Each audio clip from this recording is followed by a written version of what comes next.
Nous sommes ici face à la mer et seuls. Hein. Et alors, écoute, toi tu te sens seul souvent ou pas, malgré tout ce monde? Par moment, c'est par moment, oui.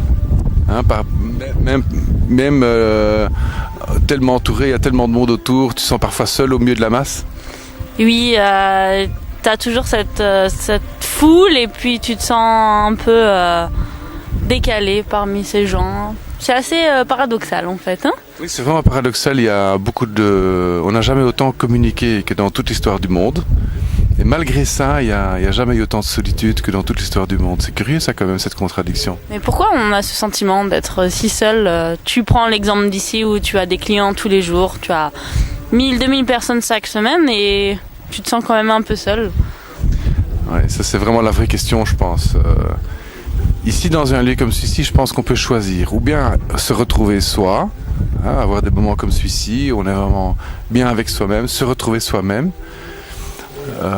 Ça fait du bien aussi parfois quand même. Ouais, on a besoin d'avoir ce petit moment pour soi. Voilà. Des moments de partage, hein, comme maintenant, on partage vraiment quelque chose, des moments de profondeur, des moments intenses, à 2, à 3 ou à 4, où on est vraiment bien et on s'amuse et on est vraiment dans cette notion de partage, d'intensité.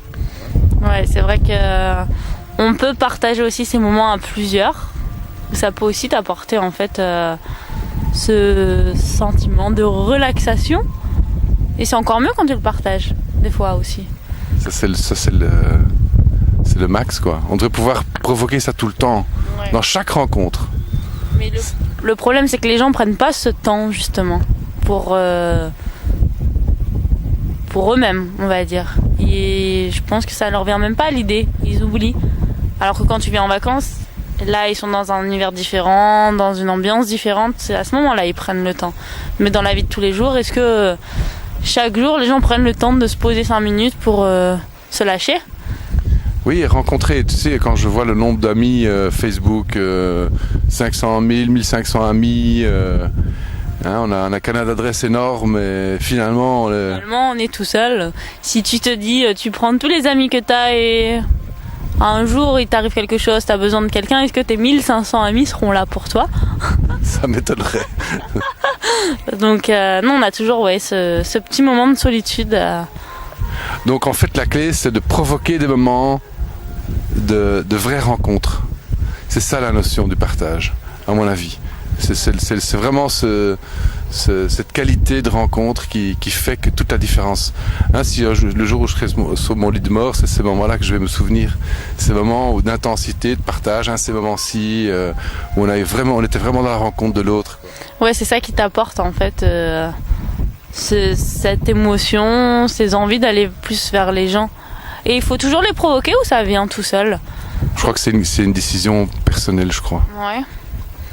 Enfin, personnellement, moi, j'ai jamais trop réfléchi à provoquer. C'est un élan, on va dire. Toi, c'est naturel. Hein. C'est ta seconde nature, toi. Hein. On peut dire ça. Bah oui.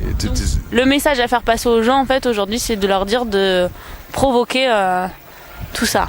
Oui, provoquer l'événement, rencontrer réellement l'autre, dans sa beauté, dans sa différence aussi, et provoquer ces moments de profondeur dans l'instant. Ouais. Ça, c'est vraiment dans la rencontre. Ça, c'est la clé, à mon avis. Voilà, on va faire ça. On va méditer un petit peu. On va méditer un petit peu là.